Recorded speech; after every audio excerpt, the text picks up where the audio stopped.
a certain price of a barrel of oil. The windfall profits tax that we have helped design and that members of Congress have gotten behind, including Senator Barack Obama, is tied not to the price of oil, but to the profit margin at the oil companies. So that ensures that if a profit margin goes up, then the amount of tax liability will go up.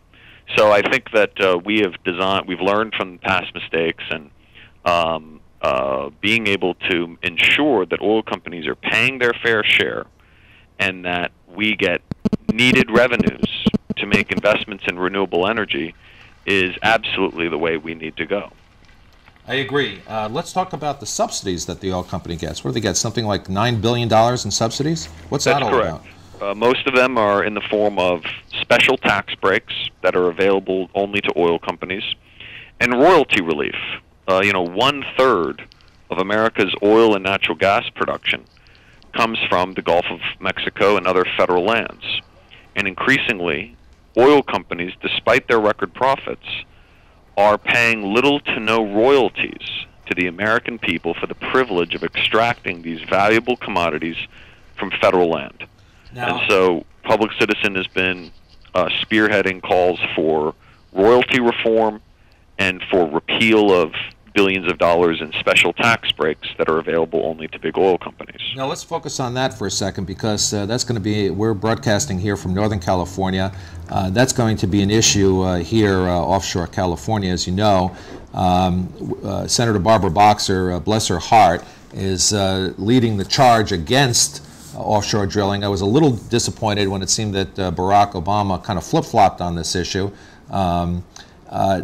If this country does deregulate offshore drilling, how do you see the royalty picture? How should it be structured? How should the law be written? Well, if we allow access to new areas of offshore drilling without reforming past loopholes and the current problematic practice of collecting royalties, you're just going to see oil companies continue to exploit taxpayers and get away with tens of billions of dollars in non-payments for royalties. So before we even talk about expanding offshore drilling, we need to reform our entire subsidy process. We need to close the loopholes that have allowed companies to escape paying billions of dollars in royalties. And we need to improve oversight over the Department of Interior, which has just been rife with conflict of interests and other problems. So reforming the royalty system before we open up new areas to drilling needs to be a priority. Now, what kind of reception are you getting in Congress?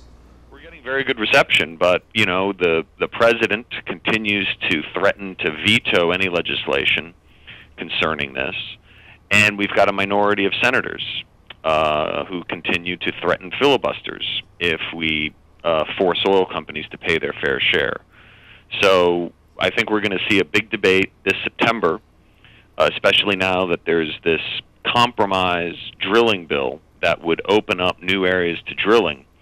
And we need to keep in mind that drilling for more oil is not going to lead to lower prices. That is the conclusive analysis by the United States Department of Energy, which took a look at what the effect on U.S. prices would be if we opened up all offshore areas off of the California coast, off the Atlantic coast, and in the Gulf of Mexico.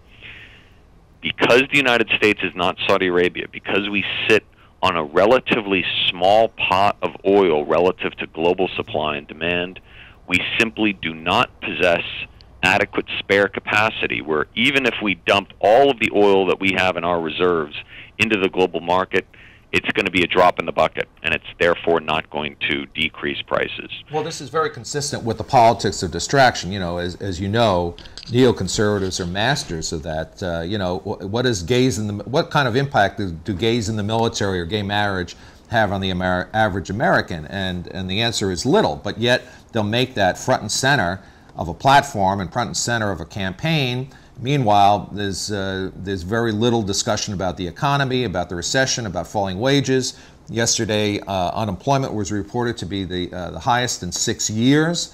The collapse of retirement systems nationwide, et cetera, et cetera. Here you have, again, politics of distraction with offshore drilling. That's not really the point. We have very small reserves offshore. It'll take 5 to 10 years for the pipelines and the other infrastructure to be built to get that production online. It's distracting us from the real issue, which is about investments in alternative energy and sustainable energy. Do you agree? Oh, absolutely. Right. And, you know, it's the energy policies that we have today in the Bush administration were bought and paid for by big oil. Remember, just days into his administration in January 2001, President Bush signed an executive order creating a energy task force, and he appointed Vice President Dick Cheney to be the head of it. Mm-hmm. And Dick Cheney proceeded to only meet with CEOs and lobbyists of giant energy-producing corporations. And so it really shouldn't come as a surprise that we have an energy policy that has prioritized the needs of giant oil companies, and that's why they're enjoying record profits, more than $600 billion in cumulative profits since George Bush took office. Now, does Public Citizen research how government officials, once they leave their government post, are recycled back into the oil industry, just like the defense industry does? We haven't done that all the time, but there is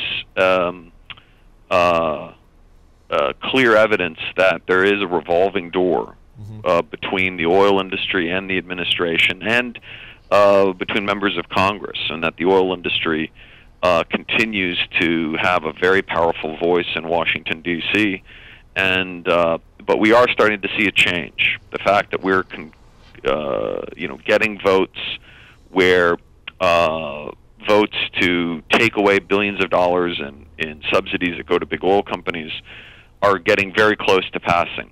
I don't know that we'll be able to enact all these reforms in 2008, but if we have a new administration and a new composition in the United States Senate in 2009, I think you are going to see, within the first several months in 2009, legislation holding big oil accountable. All right, let's review for a second for our listeners what we've discussed. We've discussed ending the tax breaks that the feds give to oil industry, and that's some let's talk about the subsidies. That's $9 billion in subsidies. We've talked about ending the tax breaks. We've talked about ending the loopholes for royalties. As much as $60 billion in royalties can escape over time from offshore drilling. We've talked about implementing a new windfall profits tax and dedicating these windfall profits to new investments in clean energy instead of stock buybacks.